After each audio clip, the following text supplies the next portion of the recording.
Bonjour les enfants, bienvenue dans votre deuxième cours de français, la grammaire. Aujourd'hui, tu vas apprendre à repérer des phrases interrogatives et apprendre à construire de nouvelles phrases interrogatives.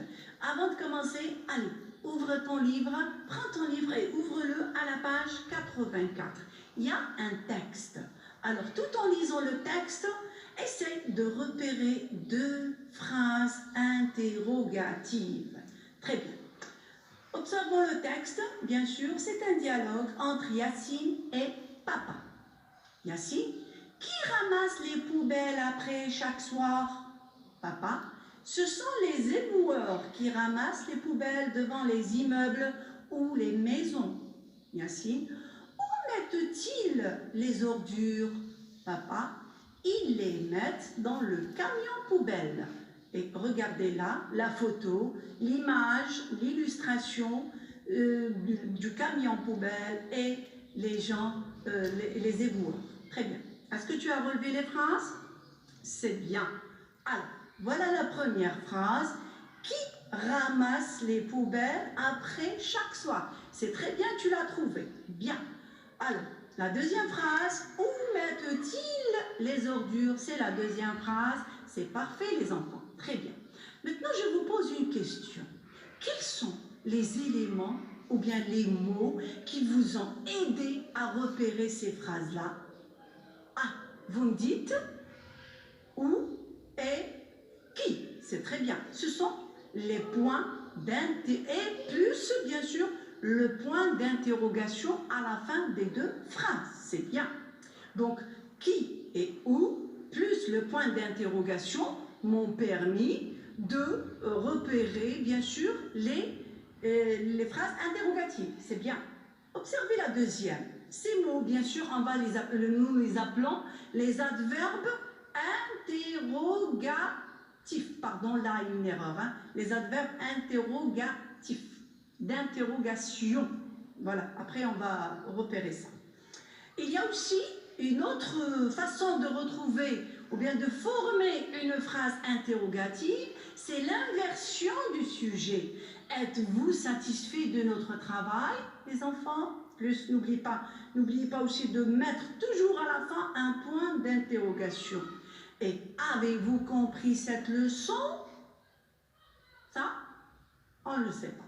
Donc, ce que je peux retenir, les enfants, que les adverbes interrogatifs sont qui sont ces gens-là, où mettent-ils les, voilà, combien, pourquoi, quel, quand et est-ce que. Tout ça, on les appelle des adverbes interrogatifs. On passe maintenant, je m'exerce, donc toujours prenez vos livres, bien sûr, gardez vos livres ouverts à la page 84 et essayez, très bien, il y a un exercice. Alors là, je vous demande les enfants maintenant de compléter chaque question avec l'un des adverbes suivants. Alors, qui, combien, pourquoi, que et où. Ah, là, il y a une petite erreur de frappe. Où, c'est... il manque ici un accent. Ok? Alors, il y a porte-t-il, y a-t-il deux mois dans l'année, se trouve la mosquée, as-tu le cahier d'activité, a jeté ses papiers par terre. Alors, je vous donne un tout petit moment et on corrige.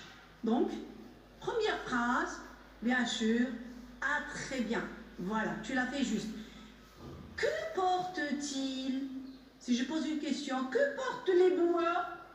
Vous me dites, que porte-t-il? Il porte une combinaison, etc., etc.